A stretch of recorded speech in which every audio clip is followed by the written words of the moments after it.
I'm Inez Stepman, I'm Ben Weingarten. I'm Ellen Fantini. I'm Will Chamberlain. and this is NatCon Squad, where common good and common sense meet. NatCon Squad is produced by the Edmund Burke Foundation, the home for national conservatism. Subscribe now on Apple Podcasts, Stitcher, Spotify, YouTube, or wherever you get your podcasts.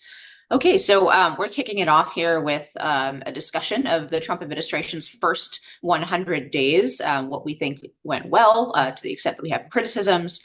We'll be discussing that first, but then we're going to have Ben talk about the problems of judges breaking the law, how to deal with an out-of-control judiciary, especially in the particulars where the judges are actually, in this case, I think, Ben, you're going to be talking about that case, right? Where the judge actually was like impeding arrest of illegal aliens. And then we're going to be talking about the Canadian elections. They're saying the left-wing course. And then we're going to go to Ellen to talk about the net zero blackout, the blackouts in Spain and Portugal. So we have Voice from Europe here to discuss that. So with that, I'm going to kick it off by talking about the Trump administration's first 100 days. I'll give mine first just to give everyone some time to think about it. But why don't we give, things that we're particularly pleased with, things that we think are still yet to be, we hope to see down the pike, and then any criticisms. So I think overall this has been, to be honest, like the best 100 days of any right-wing administration for sure in my political memory. I think it's pretty inarguable since Reagan. I think, frankly, you could even make the argument that it has been the best conservative administration, the best 100 days of a conservative administration since probably for a century. The number of things that they were able to do put a lie to the idea that it was just impossible to oppose the left-wing machine. Everywhere I look, there are important pieces of that left-wing machine that have been crippled, have been chipped away at, have been defunded, whether that is the really well-executed and still obviously in its initial stages, war against the unelected bureaucracy, and the deep state that had so many victories in Trump 1 in the first Trump administration, this time really coming in prepared to exercise the president's removal power, prepared to fire people, to take those cases to the Supreme Court and challenge the legitimacy of the administrative state that has been essentially anti-democratically governing the country according to their own political preferences rather than those of the voters. So that's one huge W, the war against universities, doing a lot of things that Will and I have been suggesting for years would be a good idea for Republican administrations to do. Meaning actually holding universities to account for breaking civil rights laws, federal civil rights laws, and actually holding their funding on which they're totally dependent, their taxpayer funding, to some standards, and requiring something of universities before they get those billions of dollars in aid from the federal government. And even more so, there's still on the table in reconciliation a endowment tax, again, something Will and I have both argued for a very long time. Really exciting to see that potentially coming to fruition.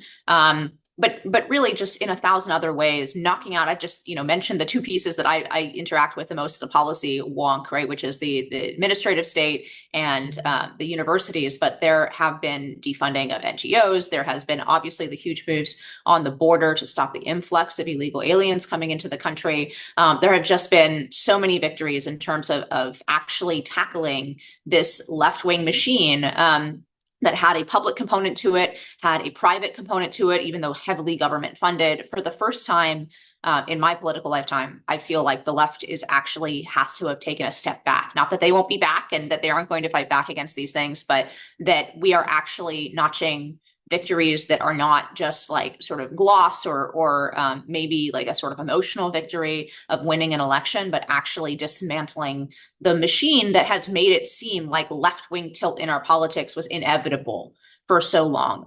So those are my like sort of highlights of the first 100 days. I think it's been a fantastic 100 days. Obviously, jury's still out on some things like, whether the attempt to restructure the American economy more towards manufacturing, towards critical national security manufacturing, all of that. Whether the tariff battles, whether Trump is going to win those, whether he's going to win some and lose some, we still don't know. It's too early. But I mean, I'm really looking forward to the next 100 days and then the next 100 days after that, because this has been a really great start from my perspective. I don't know. I'm going to kick it out to you guys. What do you think went well? Do you have things that you wish the Trump administration had done in this 100 days that you haven't seen yet or you anticipate? How are you guys feeling about this? I'm feeling extremely good about the first 100 days. I've said repeatedly that if I had known how well Trump would do, I never would have bothered working for anybody else. I really think he's just knocking it out, and the administration is knocking it out in so many ways I didn't predict. I thought he just wanted to be president again. He had a very clear idea actually of what he wanted to do, and he's demonstrating that. He's demonstrating that he learned the lessons of the first term. He's got control of the executive branch. He's being extremely active. They are aggressive with their executive orders. It's wonderful. I guess my only worry really is honestly the tariffs. I think the tariffs, I basically my fundamental concern is I don't know that the tariffs are particularly well thought out and that they're sort of broad and scattershot and targeting every foreign country. And it doesn't feel like there's a specific policy end in mind other than increased tariffs, increased domestic manufacturing generally. I think there's not enough buy-in from Congress on this stuff. So I think they'll ultimately get reversed probably, but I think it'll hurt the administration. And I think it put the cart before the horse. I think the foundational thing to take care of was immigration. It's the most central issue facing the administration and the most central issue facing our politics more broadly. And he's doing really good on immigration. It's just if you let the tariffs undermine the wins that we have in immigration and return the Democrats to power, things could get really bad really quickly. So I don't know. That's my one big worry. Beyond the tariffs, I have zero to complain about. I think the administration is doing a wonderful job. So I would say that we've witnessed a counter-revolution, the likes of which has not occurred in our lifetime. Really, it's an attempt to reverse more than 100 years of essentially one-directional progressive policy with brief interregnums, essentially, where maybe the progressive Leviathan administrative state and beyond just grew at a slower pace.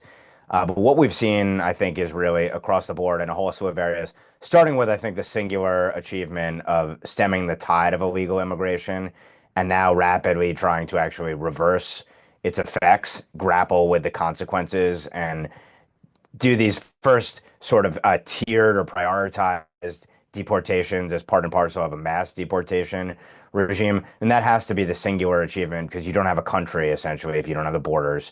And obviously, this is also part and parcel of Democrats' plan to have a permanent majority and beyond. And really, ultimately, their hostility towards the nation qua nation, towards sovereignty, their contempt and hostility towards the citizenry of this country. It's so symbolically and substantively significant. And we've seen that just by sheer will and reversing disastrous policies and showing you're serious about policing our borders, that you can stop the massive invasion that transpired. But beyond that, I think to Inez and Will's points, we could talk about taking on the administrative state in a way that hasn't been attempted or done before. We can talk about the assault on the DEI regime and trying to restore genuine civil rights. And that effort is probably going to be aided by the fact that, according to recent reports, half the lawyers almost at the Civil Rights Division of the DOJ, which has systematically subverted our civil rights, is leaving under Harmeet Dillon's command there. We can talk about energy. We can talk about economic policy. I think across the board, the big takeaway to my mind is Trump has moved fast. He's broken things. He's scattered them into the wind, but broken things as a way to ultimately repair our Republican order or start it anew on much sounder footing with the lessons learned from last time around, with the proper personnel in place, and ultimately not so constrained by the day-to-day politics because he's a lame duck. So it allows for trying much more aggressive measures, much more vigorously. Also, of course, under the gun of the midterm elections coming up. And so I think, to Will's point, there's a question of doing what's right on the substance and on the merits versus the politics.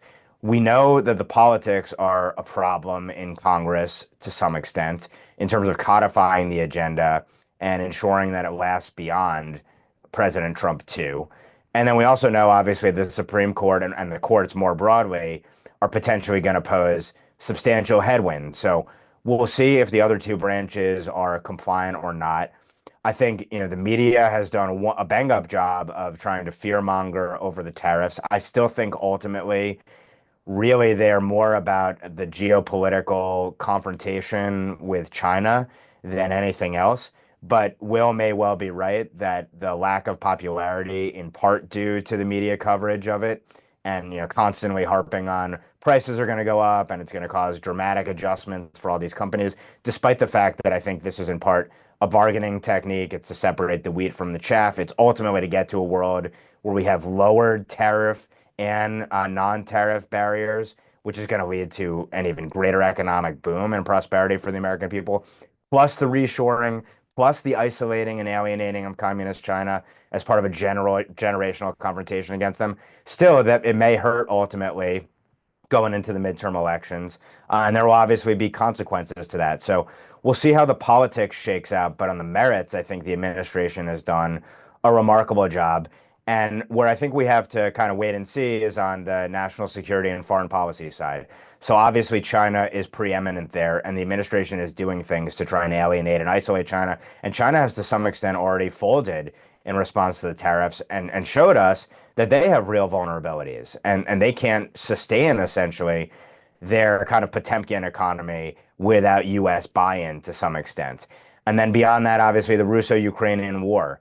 How is that going to end? Is there ultimately going to be some resolution and then an attempt to do a reverse Sino-Soviet split? And then on Iran and the Middle East, ultimately, is the administration going to, in my view, the way it shakes out is it going to be sort of a JCPOA 2.0, but with Trump at the command and more rigorous measures and more of a dismantling of Iran's nuclear infrastructure? Or is it going to look like an Israeli attack on Iran's nuclear infrastructure with that regime as vulnerable as it's ever looked? And Trump wants peace. He wants to ensure peace. And the question is going to be, to get to peace, does there have to be some war prior to that? And does that war look like our allies and partners sharing the burden and really aggressively acting in their own self-interest, and the U.S. serving in sort of a supportive role or not? And is there not a political will for that? And do our leaders deem it not international interest? So I think there are kind of open questions on the foreign policy and national security side.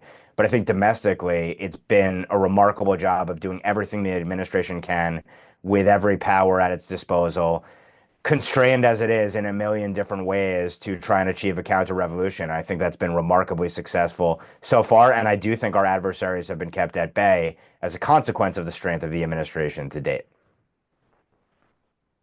Well, the three of you have, I think, really well covered everything that I was going to say. I'll say one thing. This morning, Harmeet Dillon tweeted, "Good morning. Personnel is policy." And I thought that was a great tweet, but it also says so much about what the administration has done, what Trump has done, putting people around him, and really saying you can just do things, and you can do those things as personnel policies, as executive orders, and so on. Protecting girls in sports and ending disparate impact were two big ones that I, cheered on. And then, of course, I agree that codifying these things beyond executive orders and seeing if they can have some longevity will certainly be important. Yeah, Harmeet Dillon and at Civil Rights Division of DOJ is something to keep an eye on in the next 100 days, because I think a really critical part of this administration's push. With that, we're going to kick it to Ben to talk about judges getting arrested. So we've talked about judicial insurrectionism in the context of usurping the powers of the president, essentially, and micromanaging the executive branch before. In this case, the insurrection is sort of a different kind. It's actually judges trying to obstruct law enforcement on behalf of illegal aliens to defend them from law enforcement authorities. And there are a couple of just remarkable and dramatic episodes that the Trump Justice Department saw fit to seek to prosecute with respect to judges literally trying to obstruct justice on behalf of illegal aliens. So the dueling cases, one of them, probably the most notorious one, is Judge Dugan out of Wisconsin. There, immigration authorities went to a courthouse to try and arrest someone who was supposed to participate in proceedings before her, an illegal alien, a Mexican national who had been kicked out of the country before and was in Milwaukee County Court with multiple counts of domestic abuse related battery. Judge Dugan essentially stonewalled authorities when she found out that they were coming to try and arrest the Mexican national, and ultimately deport him, of course. And then she went even further. She removed him from the hearing where he was supposed to sit before her while the alleged victim's party was in the room, and actually escorted him out, allegedly, through sort of a secret doorway, which is restricted normally for defendants or attorneys, or sorry, not typically used by them, but for the jury, and helped to ferret him out of the court. And ultimately, according to the allegations, actually prevented him from being brought into federal custody. There was some kind of foot race essentially outside the court, and ultimately he was arrested. But as a consequence of her activities, Judge Dugan is being prosecuted. She's charged with obstruction of proceedings with a maximum penalty of 5 years in prison, and concealing a person to prevent arrest with a max penalty of 1 year in prison. And of course, she was held up as a resistance hero in the media as a consequence of this, and that the Trump administration's attacking the judiciary rather than that judiciary, once again, is burning itself down in its contempt for really the laws of our land and our actual democracy, our Republican order.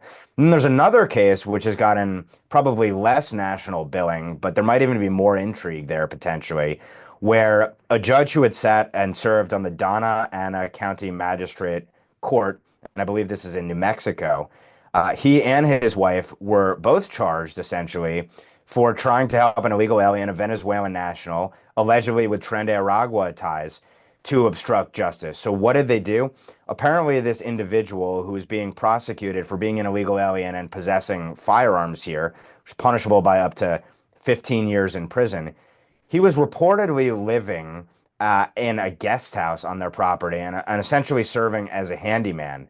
When authorities went to arrest him, they collected his devices, including his cell phones, but not one cell phone that apparently the Canoes, Judge Jose Cano and his wife Nancy Cano, held back themselves. And apparently, they actually conspired with the suspect in the case, the non-citizen who was illegally possessing firearms. They conspired to delete his Facebook account to try and ensure that incriminating evidence of his gang ties, etc., wouldn't be found. And then Judge Cano himself admitted to destroying that cell phone to try and shield this illegal alien. So consequently, the husband has been charged with evidence tampering and the wife with conspiracy to evidence tamper through the discussion of deleting his Facebook account. And if convicted, they face a maximum penalty of 20 years in prison, 3 years of supervised release, and up to a $250,000 fine. So these are two remarkable cases. Obviously, the regime media's response in and of itself, we could have a segment on that, and in terms of their framing of the attacks on the judiciary, rather than lawless judges themselves. But yeah, I'm kind of two minds on this. On the one hand, it's just absolutely dumbfounding and remarkable that these judges would operate the way that they did here and try and protect illegal aliens in this country. But on the other hand, if you think this behavior is outrageous, look at all of the elected officials representing sanctuary jurisdictions in this country and what they have done to systematically eviscerate our sovereignty. And then, of course, look to Joe Biden himself, the president of the United States, and what he did to foster an invasion of this country. So on the one hand, these are remarkable. On the other hand, they kind of look like pikers, I guess, relative to some of the more powerful political figures in our system and what they've done to eviscerate our sovereignty. But I wonder what you make of not only the actions at play here, but also the administration prosecuting these people, as I think and hope is a shot across the bow at others to potentially say you could be next to the extent you're going to harbor illegal aliens, which in and of itself, of course, is a federal offense. Yeah, I guess I'll weigh in. This whole sort of screaming on the left of they're arresting judges, and of course, every time anything happens, it's a constitutional crisis. I've spoken to some really smart people here in Europe who understand American politics pretty well, but they get this sort of wide-eyed expression, say, but they're arresting judges. And then when I explain, not nearly as well as Ben just did, but when I explain even the basics of these cases, then they sort of just say like, well, how can these judges get away with it? And of course, that's what I'm trying to point out, is that they shouldn't get away with it, that they've gotten away with it for years, or they haven't even had to do it because nobody's even arresting the illegal migrants. So that hysteria that somehow judges are beyond reproach, and I love seeing the words that the left has used for so many years, that no one is above the law. I love that response to what's gone on here. Yeah, I mean, if this were anybody else who had essentially assisted a fugitive from justice and escaping the police, because that's really what border enforcement are, right? It's like a federal police force related to immigration. It's the basics of this case. I don't even understand why anybody would question. Is being a judge supposed to shield you from openly breaking the law? No, obviously, this is not an attack on the judiciary. This is no one being above the law. You break the criminal law in the United States, and even if you're a judge, you can be prosecuted for that. So, I mean, this is really open and shut to me, to be honest. And once again, it's almost as though the resistance is jumping the gun in a little sense, because if they were willing to wait for, I don't know, 6 months, for a year, eventually the Trump administration probably would deport someone whose only crime was being here, let's say, for 20 years, right? And instead, they're jumping the gun when the Trump administration is essentially still in the period of grabbing the low-hanging fruit here. And deporting people who are not only illegally in the country, but also have committed additional crimes and are therefore the least sympathetic among the potential people who are eligible to be deported in the country. And the fact that they're sort of grabbing on to these cases and trying really, really hard through these deceptive headlines that are easily destructible. I think, especially in the new media world that we live in, I actually think this is probably a political mistake on the part of the left, and a political mistake exactly on this judge, right? Like the facts, the most basic facts, it's like what Ellen said, right? I think it's very easy for somebody to understand, wait, a judge did what? A judge basically escorted a criminal who was about to be arrested, right? A judge basically escorted him in such a way through like back passageways to have him evade law enforcement. Like everybody immediately understands what's wrong with that. And it's not because the person is a judge, it's because she's breaking the law. So again, I kind of think this is a mistake. If they waited long enough, they might have actually gotten a sympathetic, quote unquote, defendant, but they have decided to run with the least sympathetic ones. Yeah, I think everybody's really covered how ridiculous this story is, and obviously the conduct of the judge is beyond defense. It actually annoys me a little bit that people like Paul Clement are like deciding to take this case. There's no need for Paul Clement's work to do it. There's a whole nother story about him defending Big Law too, when he was tossed out of Big Law. But my big kind of insight for this is that, this is just, her behavior is a metaphor for the behavior of the judiciary more broadly, like being lawless and then escorting illegal aliens out the back door. She just, unfortunately for her, is a state court judge, so she has no lawful authority to do anything like this, whereas the federal judges have the authority to do things. But it's not that far off, honestly, from the conduct of like Judge Boasberg demanding that the administration turn planes around and encroaching on Article 2. The judiciary is just, I mean, this is just an example of the judges who've just got the powers gotten to their head. And they really, I think it's not just a problem with state court judges escorting defendants out the back door, it's a problem in our judiciary more broadly. And with that, I think I'm going to kick it right back to Will to talk about the Canadian elections. All right. Yesterday, the Canadian elections happened. We had, the Liberals, who are the equivalent of lefty Democrats, led by Mark Carney, defeated the Conservatives. Though it wasn't a complete defeat. I believe that they're going to have to form a minority government with the help of the Bloc Québécois, the Quebec kind of individual, separatist, but not separatist. Like they're looking out for Quebecers. Party. Pierre Poilievre of the Conservatives oversaw what was a calamitous defeat, not 3 or 4 months ago, it looked like he was going to head to a massive majority, and he just lost. It was a massive turnaround in fortunes for the Liberals who had been running the country under Pierre Trudeau for almost a decade or more.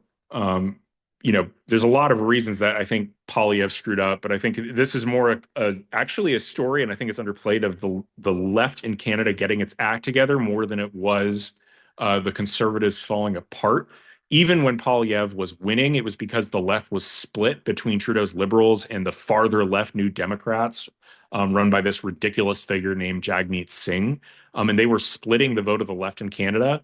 And once Trump put the tariff threats out there, and the Liberals smartly decided to find probably the most technocratic, competent person in their country to be their leader. I have to say, from just, if you get like step back from the abstract of like a political party finding the pragmatism to save itself and putting a guy like Mark Carney as their leader, he's not the most charismatic guy, but he probably is the smartest guy they have in their party. And the other thing about Mark Carney is he was the head of the Bank of England and the head of the Bank of Canada.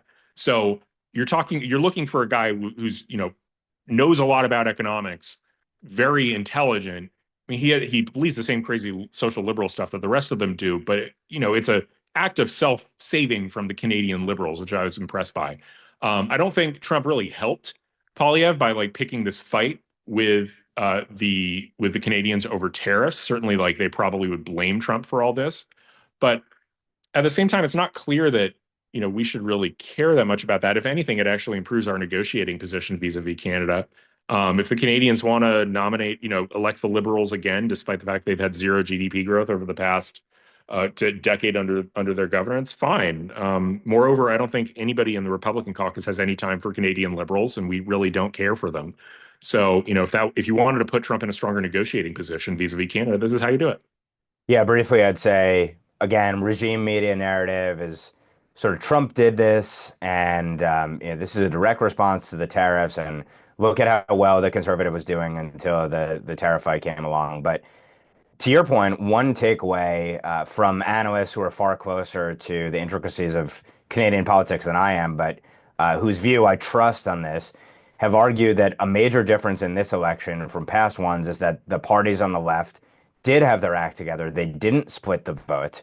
And so you have a situation where I think the conservatives, at least as of this recording, had garnered something like 41.4% of the vote. They've won majorities with lower percentages of the vote than that historically. And I think this might be the high water mark since going back to like 1988 or something like that. So another point worth making that I've seen, and I guess some of the exit polling, is that it was really the boomers who helped Mark Carney, but the younger voters were much more on the conservative side. So this may be a temporary, fleeting, kind of Pyrrhic victory for the left.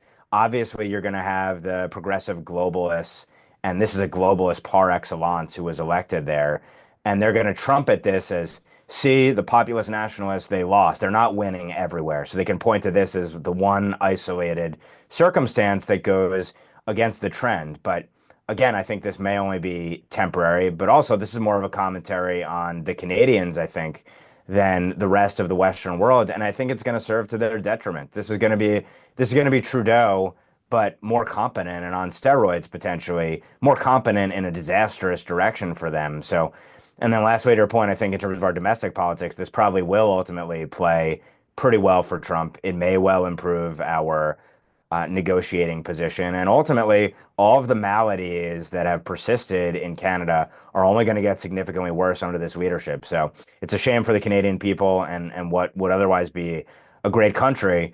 But this is a disastrous decision that the voters there made, in my view. Yeah, Ben, there's that same pattern here, by the way, where American boomers are basically the only category who are really like that, where Trump's popularity is really underwater. The only age category is actually those above 65, right? So really interesting. I know I never would have predicted this kind of shift where you have young people and then that next tier, like I think we at least the three Americans are all like millennials, right, of some stripe. So our demographic group, by the way, is the most strongly pro-Trump approval, which really shocked me. Like honestly, I did not, especially for millennials. I could see maybe like the really younger voters, Gen Z voters, like maybe that's just a totally new politics, but that to see our age group flip so strongly on Trump was shocking. So, yeah, I mean that those numbers really don't spell very good things for the left globally if those patterns are holding in other countries as well as the United States. But look, I won't pretend to know a huge amount about the Canadian elections. I will say that, America is not responsible for the ultimate decisions of the Canadian people. I feel kind of similarly about this as I feel about some of the USAID sob stories where supposedly it's because America yanked some number of millions of dollars from some, aid fund or whatever. And it's not that I oppose all of these kinds of aid funds, but I really do oppose the morality behind it, saying like, oh, therefore, if anything bad happens in the world, but for our aid, then we're responsible for it. I feel kind of similarly about the Canadian elections, right? The Canadians are an ostensibly free people. It seems less free all the time, but they're an ostensibly free people. They were free to vote for a more conservative government. They chose not to. As far as I'm concerned, that's sort of the end of the story. Well, right. I mean, this does sort of make true these stereotypes about Canadian weakness, and it's like if this is because of Trump, then that's the Canadians' problem. In other words, if they haven't realized how much they've already suffered in the last decade, and they continue to choose the same thing over and over again, well, that's on them. That's their problem. So a lot of people have been calling this kind of an own goal for Trump.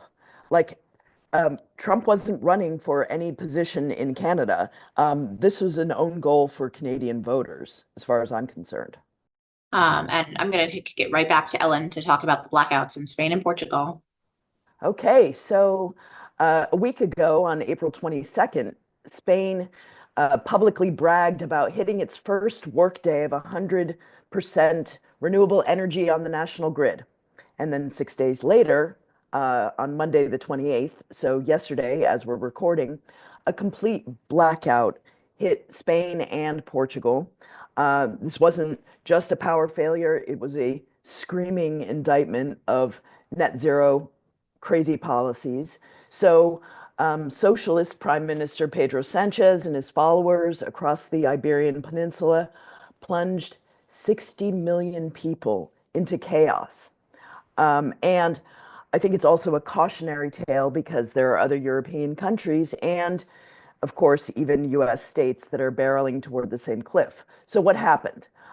So, yesterday, just around noon, Spain and Portugal went dark completely. Power was out for 12 to 18 hours. In many places, it still remains out with no idea when it's coming back. No lights, no trains, no ATMs, no internet. Many people found that even mobile networks, that they were unable to make or receive any phone calls. Of course, cash registers don't work. And if people didn't have cash, well, they couldn't pay for anything anyway. Commuters stuck in metro tunnels, people stuck in high-rise elevators, hospitals scrambling for generators, airports canceled flights, gridlocked, traffic light intersections. And I mean, it sounds like a war zone, but this is in Europe. Spain is Europe's fourth largest economy, and they were crippled by their fragile electric grid. So Spain's grid lost 15 gigawatts. That's 60% of its demand in 5 seconds. And then it dragged Portugal, who's on that grid, and parts of France down in kind of a domino effect. And first, there was complete silence from the socialists, the governments, and then finally we started hearing things like a rare atmospheric phenomenon happened, temperatures swinging caused induced atmospheric vibration in the high voltage lines. Others were suggesting cyber attacks. Today, the grid operator issued a statement saying it was a total collapse of the electrical system itself, basically due to a huge spike in solar production. So, apparently, too much of a good thing. That same grid operator had previously boasted about stress testing the system, saying it could absolutely handle any high renewable loads, but obviously a robust grid doesn't buckle like this. And it wasn't a freak accident, it was a total policy failure. Um, Spain has been talking for years about wanting to run entirely on renewables. But of course, renewables are intermittent without enough backup. They destabilize the grid. Both Spain and Portugal had already gutted coal and nuclear, leaving nothing reliable to keep things stable. And then, of course, the irony, wait for it, nuclear power helped to save the day. So Spain's nuclear plants were kept safe by diesel generators, and they were among the first to restart, stabilizing the grid so much. Portugal has no nuclear plants, so they had to lean on Spain's recovery. So for years, both Sanchez, the socialists, Portugal's green leading government have trashed nuclear as dangerous, hyping renewables. But here we go. The green dream collapsed and nuclear came to the rescue. So, of course, the ordinary person is the victim, as usual, for these crazy green policies. Spain and Portugal, Portuguese governments pointing at one another. But the truth is that this was a policy decision. So it's not just Spain and Portugal's problem because, of course, across Europe, countries are at risk. Because of the green transition, crazy net zero policies, a lot of other countries could see the same thing happen. Switzerland, Germany has an aggressive push for wind and solar. They've closed their nuclear plants. And so, of course, probably France would come to their rescue because France still has nuclear. But the EU's interconnected grids mean that a failure in one country can really cascade. And this interconnectivity helps them to share energy, but it also spreads the failures. And just to bring it home to the US, of course, there are crazy net zero goals in lots of US states, including California, New York, and in the Midwest. This was a surprise to me. According to a Heritage Foundation report, the grid that covers about 15 central states faces, quote, a high risk of electricity shortfalls starting this summer because coal retirements have outpaced renewable additions and rising demand strains the grid.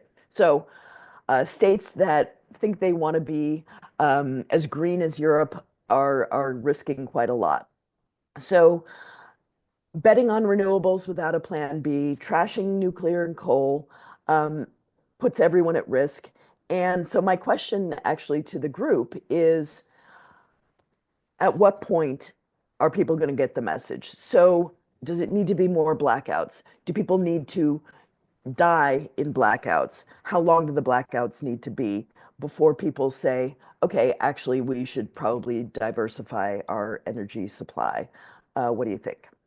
Yeah, I mean, this is one of those things that I always wonder how historians, I don't know, 50 years from now will write about, because it seems like such a shot in the foot the way that the West, generally America, until the recent changeover administration, America was right there in the leadership role of this, in essentially making it more difficult for their own countries to have stable electric grids, to be able to be energy independent vis-a-vis countries that mean them harm, right? The like shocking way in which our European allies have made themselves dependent on Russian gas. All of these like energy decisions all bundle under this idea that we need to get to net zero, we need a Green New Deal. They're all largely come to the same thing, which is that the advanced countries need to stop producing cheap energy. Even though most of the pollution in this regard is coming from India and China, it's the advanced countries that need to stop either clean natural gas production, or they need to switch from coal. They need to stop being reliant on gas, all for this goal of reducing emissions, which, again, if we were serious globally about reducing emissions, it's not the Western, sort of high, problems for a lot of reasons, but service economies to the Western countries that are creating a huge amount of the pollution, right? It's the emerging economies with a billion people like China and India. But in any case, this is just like so geopolitically crazy that I wonder how people 50 years from now will think about these decisions and try to spin like it won't be. I don't think it'll even be believable that we did this to ourselves. It's so obviously a handicap in terms of geopolitics. It's so obviously a domestic handicap in terms of introducing vulnerabilities, as we've just seen. You know, and it just, yeah, it astounds me. I'm really happy that the Trump administration, among the 100 days that as we discussed in the first segment, some of the things they've done is remove us from some of these international agreements that were never ratified through our Senate, and therefore we're not like, or the U.S. was not a signatory, and the president can unilaterally remove us and just generally move us away from, you know, these kinds of really suicidal ideological goals, screwing with two things, you know, cheap independent energy and the stability of the grid. Again, you know, there were a lot of rumors that this was, you know, essentially an act of war, right? But it wasn't. It was done. It was Europeans doing it to themselves, which is its own tragedy. One silver lining of this, apparently, because nobody had phones, everybody went out in, you know, Madrid, Barcelona, you know, Lisbon, and like people were sitting in the street playing cards, talking to their neighbors, right? So there was a silver lining to all this, of course. Huge economic consequences. You also have, you know, all the things Ellen mentioned about airports, roads, hospitals that have to go on backup generators, right? So it's not like an overall good thing, but I do think it's a nice silver lining to see the videos of everybody actually like looking up from their phones and their computers and actually going outside and talking to each other. As to the question of kind of what is the threshold by which people ultimately reject disastrous policies that hurt them economically, cause dramatic chaos in their own lives, will kill people, because of course what happens when you have critical infrastructure that gets hit and you have hospitals and you have people who are hooked up to machines that literally won't be able to function under disaster scenarios, or a million other cases. If you look at what happens if at the fallout from an EMP, what that looks like and how catastrophic that is, these are basically like mini versions of it in terms of the rolling blackouts and the destruction being done to the grid by our own volition in the West. I think, look, we have analogous cases that we can look to in terms of crime in cities, for example, and progressive policies. But the pain point for, you know, progressives, I mean, the threshold seems to be quite high. People are literally willing to get themselves mugged, get themselves attacked, and die on the altar of progressive policies. And I think it's the same thing with respect to environmentalism. I mean, why would you wittingly give up the massive advantages that we have, for example, in the US, of our ample natural resources, including traditional energy sources, and instead leave a state like Texas vulnerable to issues with its grid? It's utterly absurd on its face why you would do that, unless you have this sort of narcissistic self-loathing, and or that you think you're valuing the environment above all else, but in reality, you're willing to let people die as a consequence of it. And we're part of the environment, by the way. So I think at the end of the day, it's an insanity. It's a sickness that prevails across far too much of the West. There's a virtue signaling aspect to it. But at the end of the day, I do think it's going to take absolute catastrophe before people ultimately make the right choices. And we'll probably see analogs in a slew of other areas as well, unfortunately, over the next generation or so. Yeah, I don't have too much to add on this other than to say I saw one very funny tweet that if you were trying to come up with a testing ground for a cyber attack to take out a grid, you couldn't pick a better place than Spain and Portugal, because nobody could distinguish it from the incompetence of the underlying governments, which says a lot about Spain and Portugal, that things aren't going that well there. I mean, I don't know. It feels like Europe's really creaking, you know, under the weight of so many lefty socialist governments, and you got to wonder how long, you know, things are going to get held together. It's really remarkable that you have this kind of incompetence there.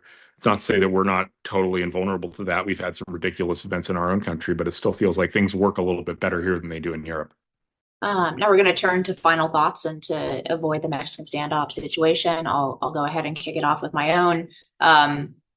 First of all, the sort of war against the universities proceeds apace with some new developments. just recently, yesterday, I believe, the Department of Civil Rights and the Department of Education, which is a whole different story. Maybe we're going to reorganize that and move it into DOJ, but for now, it's in Department of Ed still. And there's been a finding in the investigation into UPenn for violating Title IX by allowing men to swim and compete against women on the women's swim team. This is an eminently defensible use of Title IX, and it's really, again, just so encouraging to see a Republican administration, the Trump administration, actually aggressively use civil rights statutes the way that the left has for so long. I think we have a way stronger legal argument that this is part of the text of Title IX, whereas they were reaching, and even some liberal courts decided to smack them down in terms of trying to insert gender identity into Title IX. But this is yet another basis, right? So we are restricting funds at this point to universities for all kinds of civil rights violations, starting with Title VI violations. Yale put itself back on the list for that today, or in the last week, by once again hosting the kind of protests that actually prevented egress of Jewish students across the Quad, which is a clear Title VI violation. And then you have these Title IX violations, and then there's also a huge opening to go ahead and use Title VII, which universities are employers as well as educational institutions. So it's really clear that they've been hiring and firing on a racial basis. They have announced those things publicly, and those things are illegal and always have been illegal. And even the left wingers on the appropriate agency in the federal government, actually, if you push them to the wall on this, they will admit that it is illegal to hire on the basis of race in the United States of America since 1964. But universities, just like many Fortune 500 companies, have publicly announced that that's what they've been doing. So they're very vulnerable in Title VII as well. There's also a whole series of other bases on which their federal funding, I would say, not just can be threatened, but the Trump administration has a legal duty to pull money. That is what the statutes say. It's how the Civil Rights Act has worked. It's just that it has never been applied to leftist institutions in the past. It's only been applied in the direction that the left would prefer, in favor of their protected classes, rather than equally across the board without regard to which race and which ox was being gored. So this is, again, just chugging along. Great developments from the Department of Ed. Not as much fun stuff to report from Congress. In the higher ed realm, they're currently looking at in reconciliation, I think, kind of a very stereotypical establishment way to think about student loans. So far, there's some good. I don't want to totally trash their approach, because there is some good stuff in there. There is some accountability. They're looking at finally limiting the amount of student loans that are available to go to universities. They're looking at also trying to modulate the price by capping it to the median university price. So there are some good things in this bill, but overall, it really heaps accountability on the students who took out the loans. And I think this is a mistake for a few reasons. First of all, I think the universities are just more culpable. They've made billions of dollars, essentially selling a product on the backs of both the taxpayer and their students.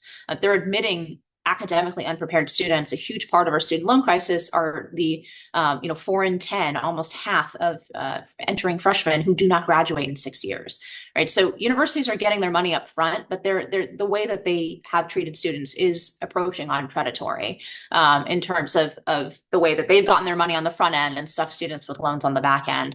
And two, just politically speaking, these are demographics, as we were talking about, that went strongly for Trump, that are interested in an American revival and in something really to be changed about our system. And to my mind, when I look at what Republicans are doing in Congress on student loans right now that could change. It's still, an open negotiation. But right now, I see them essentially protecting universities at the expense of students. And I think it should be the other way around. I think there's a really convenient solution here that Will and I have both advanced, which is to tax endowments to pay off student loans. And just generally to I think Trump has a real opportunity here to cut away from the establishment thinking regarding student loans, to recognize that this is a systemic problem. This is not a sort of individual pull yourself up by your bootstraps problem. Actually, when you look at the way the loans have been structured, when you look at the cost of university, when you look at how it's become more and more difficult to get a good job without getting a degree. What's happened is we put everybody on this credentialing treadmill, and we've said, well, here are your two unpalatable choices: take out 6 figures of debt for a degree that is essentially not worth that money, or continue to fight for a smaller and smaller number of jobs, where even the same job listings today versus 10, 20, or 30 years ago, job sites have been tracking this over time. They require a college degree, when even 20 years ago, the exact same job for the same salary, inflation adjusted, did not require a college degree. So we're on this credentialing treadmill. And really the big winners of this have been universities, not the students taking out the loans. And I think that fact, like, about the economic reality of this has yet to sink in for a lot of establishment Republicans, who really do see it as like, oh, these dumb 18-year-olds, they just, they should have looked more carefully when they signed on dotted line. And I really think that doesn't reflect the reality of the situation. And it certainly doesn't reflect what is politically advantageous about the situation, in my view. I think Trump could really shore up his support among young people by putting the bill with the people who actually cause the problem, which is universities.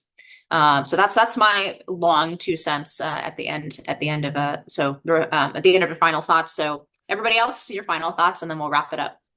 Well, my final thoughts are short, because I was going to mention this plan, or the idea that Amazon was going to be displaying the tariff effect on the costs of goods they sell on their website. So telling the consumer, this is what the tariff effect is on the costs of goods. So that was my plan, to talk about that. But it turns out, as I refresh a screen, that apparently after the White House slammed Amazon over this plan as hostile, Amazon now either A, denies claims that it was ever going to do that, or B, depending on who you read, has scrapped that idea. And so I think it's sort of interesting. I mean, it's kind of a mixed bag, in my opinion, because I actually think it's not a bad idea for particularly goods made in China, for American consumers to know that the goods are made in China, and perhaps they might shop for alternatives. I don't know. It's a mixed bag. On the other hand, certainly Amazon has never passed along information about the cost of the goods they're selling. They certainly have never built in their profit margin, for example, in fairness to the consumer. So I think it's kind of an interesting thing. It would be worth watching. Sounds like Amazon stock fell when the White House slammed these plans. So maybe that's what put it back on course. Anyway, an interesting topic. So, at the risk of repeating a topic that might have come up last week, many have argued that you kind of just have to trust the process when it comes to the Supreme Court, and don't worry, ultimately, when push comes to shove, this will serve as the backstop for the rule of law. But while I was away, and so I couldn't address it, the Supreme Court did step in completely out of regular order, apparently, and completely contrary to the idea that it would let the cases play out, that the court doesn't want to jump in too soon and wants to let cases ripen before it intervenes. And in a case where a putative class of illegal aliens slated for deportation wanted to freeze their potential deportation, Supreme Court completely jumped the gun. And as Justice Alito lays out in a dissent, and he was joined by Justice Thomas on this, he describes it thusly, and this is in the case of AARP, not that AARP, versus Trump. Quote, literally in the middle of the night, the court issued unprecedented and legally questionable relief without giving the lower courts a chance to rule, without hearing from the opposing party, within 8 hours of receiving the application, with dubious factual support for its order, and without providing any explanation for its order. I refused to join the court's order because we had no good reason to think that under the circumstances, issuing an order at midnight was necessary or appropriate. This is again intervening on behalf of a class of illegal aliens slated for removal under the Alien Enemies Act. the court that's supposed to operate fastidiously with respect to regular order, I think completely undermined that argument. And Justice Alito laid out quite well his dissent, and a dissent that we see him expressing and Justice Thomas expressing in a slew of the cases it has taken up or refused to take up. But I think it lays waste to the notion that the court cares above all else about process as a means of defending the institution. The top of the court, starting with the Chief Justice, and unfortunately, oftentimes a majority that includes the quote unquote conservative Supreme Court justices, some of them anyway, all too often they have one standard really when it comes to this administration and another for others' administration. So the jury's out as far as I'm concerned on whether or not in some of the most pivotal cases, the Supreme Court is going to rule rightly when you see a pattern of conduct that's taken place already that shows at very best a mixed bag with respect to understanding the stakes and with respect to the view that you can't let the lower courts set the judiciary on fire and say it's to preserve something broader about the institution. And then you have the Supreme Court intervene immediately in a certain case and completely out of regular order. I think it lays waste again to the argument that this is about the court just playing its hand quite slowly. Yeah, my final thought really quickly. The Abrego Garcia case continues. If you want to watch my take on this, I did a full segment with Megyn Kelly last week, which went through over a lot of the stuff, some of the stuff I talked about in this podcast, but other stuff as well. Also, this weekend, I'm heading up to DC. I'll be debating some random dude. I don't even know his Pisco something. He's just an annoying twerp. But he, what ended up happening was he kept challenging me to debate. I was like, okay, get somebody to pay 10 grand for, wounded veterans and I'll debate. And it did happen. And then it was Destiny, the goofball lefty, but he welched, but then Tim Pool came up and said, I'll do it. I'll pay the money. So I'm going to go debate a guy about Abrego Garcia so that 10 grand goes to veterans. That happens on Saturday on the Culture War. So you can watch that on Timcast if you want to watch me beat up on a random, young lawyer. But that's all I got. Final thoughts wise. Well, that wraps it up for us this week. So on behalf of Ben, Ellen, and Will, thanks for tuning in. I'm Inez Stepman, and we'll see you at the next NatCon Squad.